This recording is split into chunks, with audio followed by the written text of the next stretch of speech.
ಅದು ಏನೋ ಒಂದು ಲಕ್ಸುರಿಯಸ್ ಆಗಂತೂ ಬದುಕಿದ್ದಲ್ಲ. ಸೊ ಆ ಲೈನ್ ನನಗೆ ನೆನಪಾಗಿದ್ದು ಬಿಕಾಸ್ ಆಫ್ ದ ಜರ್ನಿ. ಅವ್ನು ನನ್ಗೆ ಏನ್ ಶೇರ್ ಮಾಡ್ಕೊಂಡಿದ್ದ, ಹಿಂಗ್ ಆಗಿತ್ತು ಅಂತ, ಅದಕ್ಕೋಸ್ಕರ ನೆನಪಾಯ್ತು. ಅದಕ್ಕೋಸ್ಕರ ಅದನ್ನ ಹಾಕ್ದೆ ಅಷ್ಟೇ ಬಿಟ್ರೆ ಆ ಇಂಟರ್ವ್ಯೂಗೂ ಇದಕ್ಕೂ ಯಾವ್ದು ನಾನು ಯಾರಿಗೂ ಏನೋ ಒಂದು ಹೇಳ್ಬೇಕು ಅಂತ ಹೇಳಿದ್ದಲ್ಲ.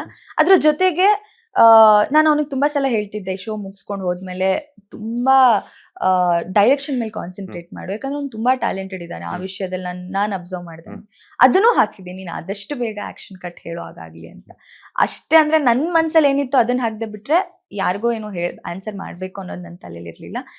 ಅಂಡ್ ಇದ್ಲಿ ಬಡವರು ಶ್ರೀಮಂತರು ಅನ್ನೋದಕ್ಕಿಂತ ಹೆಚ್ಚಾಗಿ ಅದ್ ಯಾವ್ದು ಬರಲ್ಲ. Is very talented. ಆಯ್ತು, ಒಂದ್ ಪಕ್ಷ ಬಡವರೇ ಆಗಿದ್ರು, ಈಸ್ ಟ್ಯಾಲೆಂಟೆಡ್.